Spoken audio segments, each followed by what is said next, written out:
Lula esteve frente a frente com Donald Trump e fez o que sabe fazer de melhor: mentir. Aqui está o chanceler brasileiro que não me deixa mentir. Após a conversa entre Lula e Trump, ele foi até a imprensa e deu um feedback dessa conversa. Veja. E os dois presidentes tiveram uma conversa muito descontraída, muito alegre até. O presidente Trump declarou admirar o perfil da carreira política e do presidente Lula, já tendo sido 2 vezes presidente da República, tendo sido perseguido no Brasil e tendo se recuperado e voltado, provado sua inocência e voltado a se apresentar e provado sua inocência? Lula nunca provou sua inocência. Lula não foi inocentado, não. Lula foi condenado em primeiro e em segundo grau. Foi no STF, em uma canetada, em um habeas corpus, que foi declarada a incompetência territorial do seu processo e julgamento, que ele teve seu processo anulado. Eu explico. No campo fático probatório, ou seja, naquele campo de analisar fatos e provas, Lula foi condenado, foi declarado culpado. Lula foi julgado em primeiro grau. Por quê? Ex-presidente, ainda vigorava o entendimento que não tinha prerrogativa de foro. Em primeiro grau é onde se discute fatos e provas.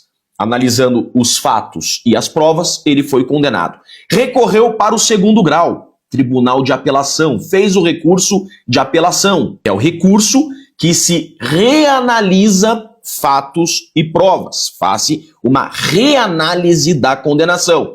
Em segundo grau, condenado também. O que aconteceu?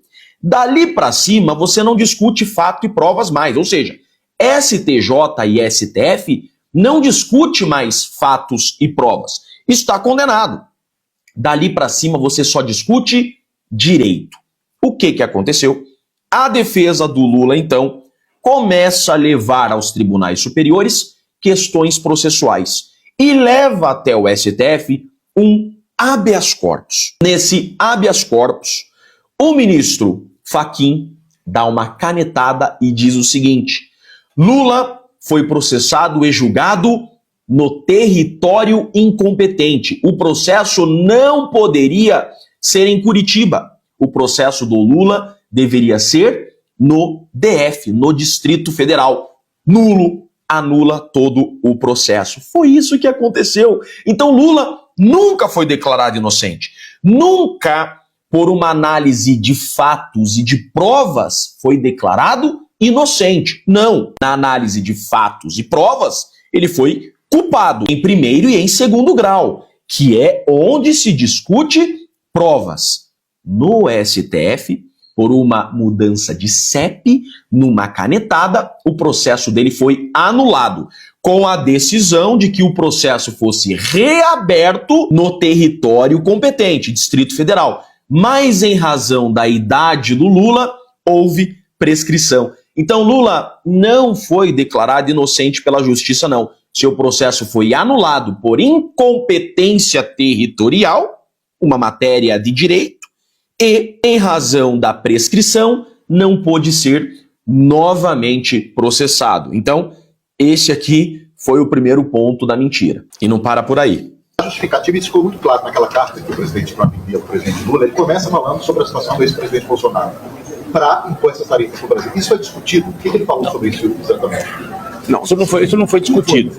A questão do Bolsonaro apareceu, inclusive, antes, na entrevista, né, que foi perguntado, mas muito lateralmente. O que o presidente Lula utilizou como exemplo é a injustiça da aplicação da lei Magnitsky em relação a algumas autoridades, como o Supremo Tribunal Federal, o quão injusta é essa medida em relação a esses ministros, porque respeitou-se o devido processo legal e não há nenhuma perseguição de natureza política ou jurídica. Respeitou-se o devido processo legal? É sério.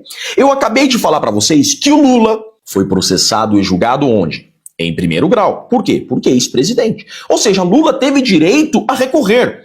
Lula foi condenado em primeiro grau pelo Sérgio Moro, recorreu, condenado em 3 processos, corrupção, lavagem de dinheiro e organização criminosa, e aí foi pro STJ, foi pro STF e resolveu no STF numa canetada. Já o presidente Bolsonaro deveria ter sido também processado e julgado em primeiro grau. Por que mudaram essa regra ao presidente Bolsonaro?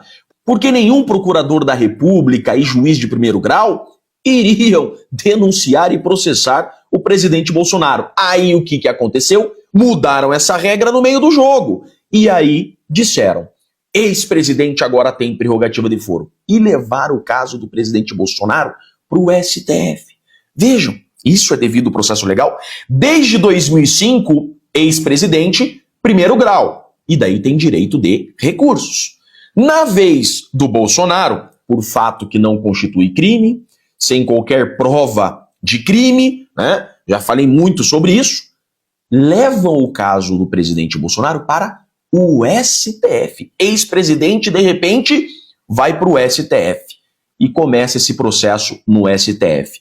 Não bastasse, alteram o regimento interno e mandam esse caso do plenário, que é onde deveria estar, para a primeira turma. E é processado e julgado a toque de caixa em 7 meses, sem direito a recurso. E você quer me falar em devido processo legal? Em um caso que é levado para o STF, alterando uma regra desde 2005, sendo processado e julgado por juízes parciais, juízes interessados na causa, e você quer falar em devido processo legal? Uma grande farsa anunciada, mas todo mundo sabe a verdade. Eu sou Jeffrey Chicchini, eu sou advogado e deixo aqui um grande e forte abraço a todos.